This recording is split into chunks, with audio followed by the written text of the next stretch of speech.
तुम्हाला या व्हिडिओत दिसत असलेली नवरदेवांची वरात साधीसुधी नाहीये.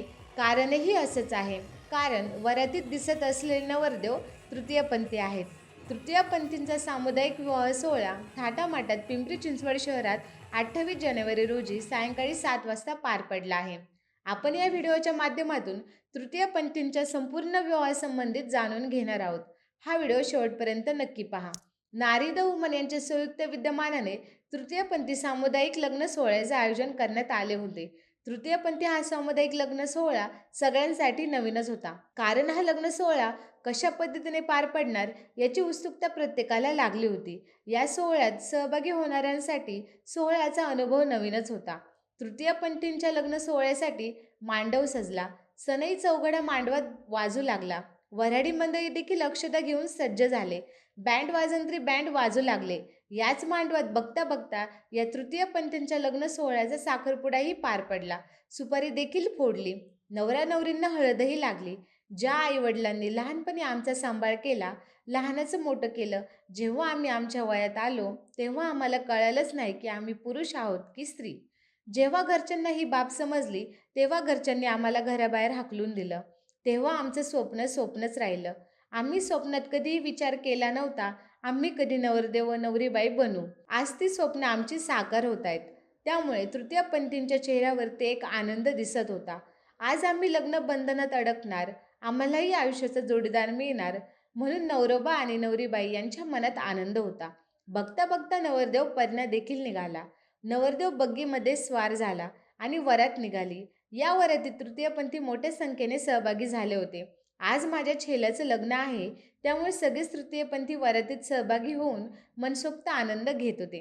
जशी जशी वरात मांडवदारी पोहोचत होती तशी तशी नागरिकांना उत्सुकता लागली होती. ती म्हणजे तृतीयपंथीचं लग्न नेमके कशा प्रकारे पार पडणार. पण नवरदेवाची वरात मांडवदारी शेवटी येऊन पोहोचलीच. नवरदेव नवरीबाईची वाट पाहत थांबला. नवरीबाई ही तेवढ्यात नटून थटून आपल्या नवरोबाजवळ येऊन उभी राहिली आणि नवरदेव नवरीबाईला येऊन स्टेजच्या दिशेने निघाले. नवरदेव आणि नवरीबाईंच्या पुढे सनई व बँड वाजत स्टेजपर्यंत नेण्यात आलं. ब्राह्मण काकांनी स्टेजवर हिंदूच्या रीतिरिवाजाप्रमाणे विवाहाची तयारी केली होती. नवरोबा आणि नवरीबाई हे दोघेही पाटावरती उभे राहिले आणि मंगलाष्टका सुरू झाल्या. या विवाह सोहळ्याला प्रमुख पाहुणे तसेच नागरिकांची उपस्थिती होती. लग्न सोहळ्यांमध्ये मंगलाष्टका झाल्यानंतर नवरोबा आणि नवरीबाईंनी एकमेकांच्या गळ्यात हार घातले आणि दोघेही विवाह बंधनात अडकले. या विवाह सोहळ्यात नवरदेव आणि नवरीबाईंना रुखवत देखील देण्यात आले आणि हा लग्न सोहळा संपन्न झाला. हिंदूंच्या संस्कृतीमध्ये ज्या पद्धतीने लग्न सोहळा पार पडला त्याच पद्धतीने तृतीयपंथी यांचा विवाह सोहळा देखील मोठ्या उत्साहात पार पडला आहे. नमस्कार. राज्य लोकतंत्रमध्ये आपलं सर्वांचं स्वागत आहे. आज आम्ही पिंपरी चिंचवड शहरामध्ये आहोत आणि या पिंपरी चिंचवड शहरामध्ये असा एक आगळा वेगळा विवाह संपन्न होतो आहे. तो आगळा वेगळा विवाह म्हणजे तृतीयपंथींचा विवाह या पिंपरी चिंचवड शहरामध्ये मोठ्या दिमाख्यात संपन्न होतो आहे. ह्या सर्व सोहळ्याचं आयोजन केलेलं आहे. माझ्याबरोबर अर्चनाताई नेगडे आहेत. आपण त्यांच्याकडून या संकल्पनेची माहिती घेणार आहोत. ताई, तुमचं दैनिक राज्य लोकतंत्रमध्ये सर्वप्रथम स्वागत आहे. नमस्ते. ताई, एकंदरीत ही संकल्पना कशा प्रकारे सुचली आणि समाजामध्ये जो तृतीयपंथ्यांमध्ये जो विचार केला जातो समाजामध्ये त्यांच्याविषयी, आज एक समाजाला आदर्श ठेवणारा असा एक विवाह सोहळा धार्मिक संस्कृतीमध्ये, मराठी संस्कृतीमध्ये जशा एक दोन जीवांचा एक आणि विवाह सोहळा पार पडतो, दोन जीवांचा मिलन या ठिकाणी पार पडतं आहे, असा हा विवाह सोहळा ठिकाणी पार पडतोय. काय सांगाल एकंदरीत कशा प्रकारे ही संकल्पना तुम्हाला सुचलेली आहे? गेले 5 वर्षापासून मी पिंपरी चिंचवडमध्ये ट्रान्सजेंडरवर प्रोजेक्ट करत आहे. गेले 2022मध्ये माननीय राजेश पाटील, माननीय कृष्णप्रकाश पोलीस आयुक्तालय यांच्या विद्यमानातनं एक संकल्प त्यांनी नवीन सुरू केली की बाबा यांच्यासाठी काहीतरी करावं. 2022मध्ये एक मोठा आपण कार्यक्रम घेतला होता आणि त्या कार्यक्रमाच्या माध्यमानंतर माननीय राजेश पाटील साहेबांनी पुढाकार घेऊन काही NGOंना आमंत्रित करून पिंपरी चिंचवड महानगरपालिकेमध्ये त्यांना स्वयंरोजगार साधन उपलब्ध करून देण्याचा प्रयत्न केला. त्याच माध्यमातून आमच्यासारख्या काही NGO आहेत त्या NGOंनी पुढाकार घेऊन रस्त्यावरील लोकांना तिथं आणून आम्ही ट्रेनिंग वगैरे प्रोग्राम देऊन आम्ही त्यांना तिथं महानगरपालिकेमध्ये प्रवाहामध्ये आणण्याचा प्रयत्न केलेला आहे तिथे आणि त्यांना तिथं कामाच्या संधी उपलब्ध करून दिलेल्या आहेत. कामाच्या संधी उपलब्ध करून दिल्यानंतर आता गेले 2022 झाले, 23-24 संपलेले आहे. 2 वर्षामध्ये त्यांचं खूप छान काम आहे. त्यांच्या प्रत्येक गोष्टीमध्ये चेंजेस. विशेष म्हणजे ही लोकं टाळी वाजवणं विसरलेले आहेत. पालिकेमध्ये काम करताना सर्वसामान्यांमध्ये ज्यावेळेस ते वावरतात त्यांचं बोलणं चालणं ह्या सगळ्या गोष्टींमध्ये खूप जमीन आसमानचा त्यांच्याबद्दल फरक पडलेला आहे आणि माझ्या मते 100% अजून प्रवाहामध्ये त्यांना आणलेलं नाही आपण, पण साधारणतः आपण त्यांना 20 ते 25% प्रवाहामध्ये आत्ता आपण त्यांना आणलेलं आहे. विवाह सोहळ्याची संकल्पना कशी सुचली तुम्हाला? आमच्या पालिकेमध्ये काही ट्रान्सजेंडर आहेत, ते ग्रीन मार्शलमध्ये कामाला आहेत. त्याच्यामध्ये एक जोडी आहे, ती गेले वर्षापासून मला सांगते, मॅडम आमचं लग्न करायचं आहे आणि आमच्या लग्नाची खूप इच्छा आहे. म्हणजे सर्वसामान्य हिंदू पद्धतीने जे लग्न होतात तशी आमची खूप इच्छा आहे, पण आमच्या ह्या लग्नाला कोणी मान्यता देत नाही आणि किंवा आमचा विवाह कोणी करत नाही. तर असंच आमचे नाना, पवना समाजाचे मुख्य संपादक नाना आम्ही असे एकदा बसतो असे नाना म्हटले, मॅडम आपण ही संकल्पना त्यांची आहे की आपण फक्त बोलण्यापेक्षा ती आपण ती आचरणात आणूया म्हणे. आणि गेले मागच्या महिन्यापासून मग नाना आम्ही आणि आमचे काही सहकारी आहेत त्यांनी आम्ही ही संकल्पना रुजवण्याचा प्रयत्न केलेला आहे आणि त्याच्यामधनं आम्ही पहिलं एक कपल्स केलं तयार, नंतर दुसरं झालं, 2 म्हणता आमची 5 कपल्स तयार झाली. याच्यामध्ये आम्हाला काही प्रॉब्लेम पण आले थोडेफार, पण आमचे नाना, आमचे विशालभाई म्हणजे आमच्या सगळ्यांची भक्कम साथ असल्यामुळं आम्ही आज रोजी इथं विवाह सोहळा पार पडत आहे. नक्कीच. या सर्वप्रथम या सोहळ्याच्या माध्यमातून या ठिकाणी ज्येष्ठ पत्रकार आहेत आपल्याबरोबर नाना कांबळे, आपण यांच्याकडून देखील जाणून घेण्याचा प्रयत्न करतो.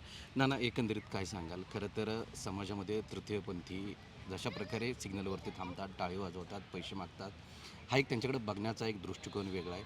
परंतु आज लग्न विवाह बंधनात ते जोडपं अडकते. एकंदरीत जशा प्रकारे जसे नवरा बायको राहतात तशा प्रकारे हे राहतील. एकंदरीत त्यांचं आयुष्य आणि समाजातला बघण्याचा दृष्टिकोन कसा वाटतो तुम्हाला? ज्यावेळेस ह्या संकल्पनेला सुरुवात झाली त्यावेळेस ह्यांना पहिल्यांदा जर समाजाच्या मुख्य प्रवाहामध्ये जर आणायचं असेल तर यांना आर्थिकदृष्ट्या सबल केलं गेलं पाहिजे, ही भूमिका समोर आली. त्यामुळे ही भूमिका हे पार पाडत असताना मग त्यांना नोकरीच्या माध्यमातून, उद्योग व्यवसायाच्या माध्यमातून त्यांना कसं हे करता येईल या दृष्टिकोनातून प्रयत्न केले गेले. अर्चना मॅडमने महापालिकेमध्ये जवळपास 190 ट्रान्सजेंडरना नोकरी दिली. त्याचबरोबर अनेक ह्यांना स्वयंरोजगाराच्या माध्यमातून त्यांना उभं करण्याचा प्रयत्न केला. आता अनेक ट्रान्सजेंडर हे विविध उद्योगांमध्ये सुद्धा कामाला जायला लागलेले आहेत आणि त्यांच्यामध्ये हे सगळे खूप मोठे बदल घडतात. आता अनेक ट्रान्सजेंडर असे सांगतात की नाही, आम्हाला हे रस्त्यावरती भीक मागायची नाही, टाळी वाजवायची नाही, आम्हाला आमचं सन्मानाचं जीवन जगायचं, 2 पैसे कमी रोजगार मिळाला तरी चालेल, परंतु आम्हाला हक्काची नोकरी आमची द्या, म्हणून ते येत असतात. आणि अर्चना मॅडम त्यांना जे कोण इच्छा प्रकट करतात त्यांना त्या पद्धतीने म्हणजे नोकरी देण्याचा किंवा त्यांचा रोजगार उपलब्ध करून देण्याचं त्यांचं ते काम करायचं असं की त्यांनी मागे सांगितलं. त्या पद्धतीने राजेश पाटलांनी ही संकल्पना त्या पद्धतीने लावून धरली आणि ह्या लोकांना मुख्य प्रवाहामध्ये आणण्याचा प्रयत्न केलेला. ह्याच्या पुढे जाऊन आयुक्त आत्ताचे शेखर सिंह यांनी त्याही पुढे जाऊन अजून ह्या संकल्पनेला मूर्त आकार देण्याचा प्रयत्न केला. शेखर सिंह यांनी ह्यांना रोजगार उपलब्ध व्हावेत, सगळ्यांनाच नोकरी देता येणे शक्य नाही, मग ह्यांना रोजगार उपलब्ध झाले पाहिजे. मग ह्यांना जर रोजगार द्यायचा असेल तर त्यांना कुठंतरी त्यांना कौशल्य पहिल्यांदा त्यांना प्राप्त झालं पाहिजे. मग लाईट हाऊससारखा म्हणजे प्रकल्प असेल किंवा अजून काही प्रकल्प, ह्यांना कौशल्याधारित अभ्यासक्रमाच्या माध्यमातून त्यांना प्रशिक्षण दिलं गेलं आणि त्या प्रशिक्षण देऊन त्यांना त्यांचे व्यवसाय सुरू करता येतात का या दृष्टिकोनातून प्रयत्न केले. म्हणजे शेखर सिंह यांचं ह्या संदर्भामध्ये नक्की खूप मोठं योगदान आहे आणि त्यांना म्हणजे एक माणूस म्हणून यांना तृतीयपंथी म्हणून न बघण्यापेक्षा एक माणूस म्हणून समाजाने स्वीकारलं पाहिजे. आणि हे करत असताना ज्यावेळेस म्हणजे ही चर्चा करत असताना म्हणजे हा लग्नाचा विषय समोर आला. लग्नाचा विषय समोर आल्यानंतर मग मी अर्चना मॅडमला म्हटलं की हे जर त्यांना सामाजिक प्रतिष्ठा प्राप्त करून देण्यासाठी जर प्रयत्न करत आहोत तर अशा पद्धतीने जर विवाह सोहळा जर आपण आयोजित केला तर नक्की समाज त्या दृष्टिकोनातून त्यांच्याकडे बघायला सुरुवात करेल. आज महापालिकेमध्ये जे काही किंवा इतर उद्योग व्यवसायामध्ये जे काही ट्रान्सजेंडर नोकरी करतायत त्यामुळं त्या लोकांच्याकडे बघण्याचा दृष्टिकोन समाजाचा बदलत चालला आहे. आज म्हणजे त्या ग्रीन मार्शलमध्ये काम करत असताना किंवा सिक्युरिटीमध्ये काम करताना त्या ड्रेसमध्ये ज्यावेळेस ते बघतात तेव्हा त्यांच्याकडे बघण्याची समाजाची दृष्टी बदलली. आज महापालिकेमध्ये खूप चांगल्या प्रकारे त्यांना एक आपला म्हणजे ट्रान्सजेंडर म्हणून बघितलं जात नाही, तर आपला एक सहकारी कर्मचारी म्हणून त्यांच्याकडे बघितलं जातं. ते एकत्र डबा खातात, एकत्र बसतात, एकत्र गप्पा मारतात. हा जो बदल घडत चाललेला आहे, हा नक्की अतिशय पॉझिटिव्ह बदल आहे आणि ह्या विवाह सोहळ्याच्या माध्यमातून समाजाला अजून एक चांगला मेसेज जाणार आहे आणि नक्की ह्या प्रयत्नाला कुठेतरी एक मूर्त स्वरूप यायला लागलं आहे असं मला वाटतं.